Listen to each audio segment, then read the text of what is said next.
Assalamualaikum semua. Hari ni saya nak buat mushroom soup. Kita bawang merah, cili hitam sudah ditumbuk, susu, cendawan butang dengan butter. Saya ada cendawan butang.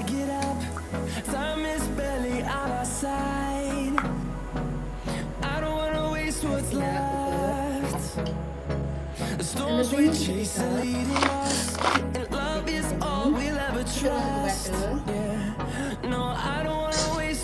kita masuk bawang putih, bawang merah.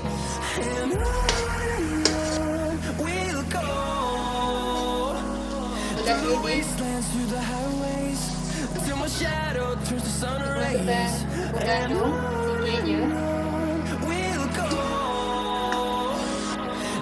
Kita masukkan sedap hitam. Kita masukkan cendawan butang yang kita potong tadi. Kita masukkan cendawan butang yang pisah tadi.